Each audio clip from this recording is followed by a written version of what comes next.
नमस्कार। शिरडी के साईं बाबा से जुड़े तो देखिए कई किस्से हैं, कहानियां हैं। हाँ, बहुत है। आज हम एक ऐसे ही एक दिलचस्प किस्से पे बात कर रहे हैं।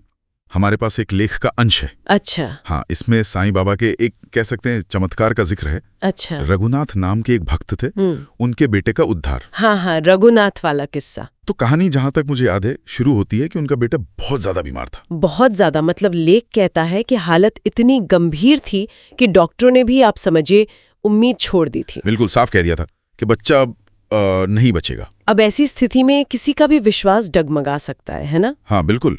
लेकिन रघुनाथ, उन्होंने हिम्मत नहीं हारी। अपने बीमार बच्चे को गोद में उठाया और सीधा साईं बाबा के पास शिरडी पहुंच गए। मदद की गुहार लगाई। और बाबा, उनका जवाब वो बड़ा शांत था। हाँ, बहुत शांत। लेख में लिखा है, उन्होंने कहा, डरो मत, सब मालिक का करम है। मतलब उस घबराहट भरे माहौल में ये शब्द जैसे एक ठहराव ले आए। सही बात है। इसके बाद एक खास चीज का जिक्र है। बाबा ने अपनी चिमटी उठाई। हाँ। और उससे अग्नि जलाई और फिर उसमें थोड़ी उदी, वो जो पवित्र राख होती है, हाँ, वो डाली। उदी। हाँ, साईं बाबा के भक्तों के लिए तो ये उदी बहुत बहुत महत्वपूर्ण मानी जाती है। बिल्कुल। तो बाबा ने वो उदी ली और फिर रघुनाथ को एक निर्देश दिया। क्या निर्देश था? बड़ा ही सीधा सा।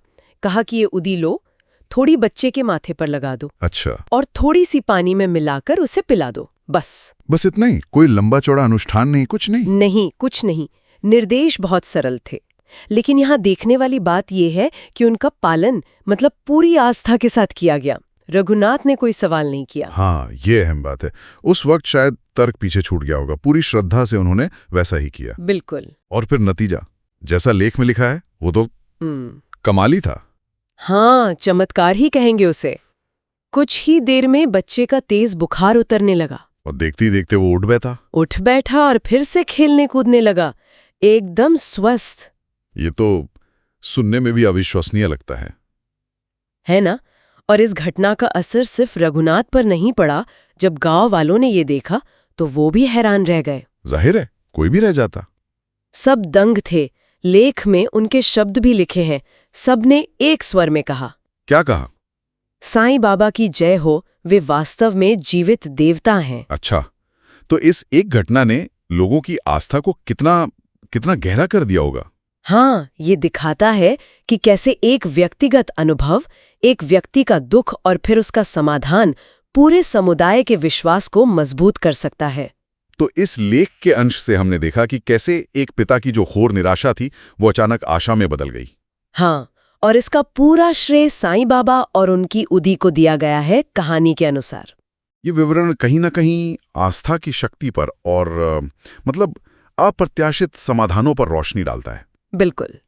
जैसा स्रोत में बताया गया है, ये उन पलों को दिखाता है जब पारंपरिक उपाय जैसे डॉक्टरी इलाज वो सब विफल हो जाते हैं। हाँ। और तब लोग आध्यात्मिक सहारे की ओर मुड़ते हैं। तो ये कहानी हमें उन सीमाओं के बारे में सोचने पर मजबूर करती है जहां तर्क और विज्ञान शायद रुकते हुए दिखते हैं। सही कहा।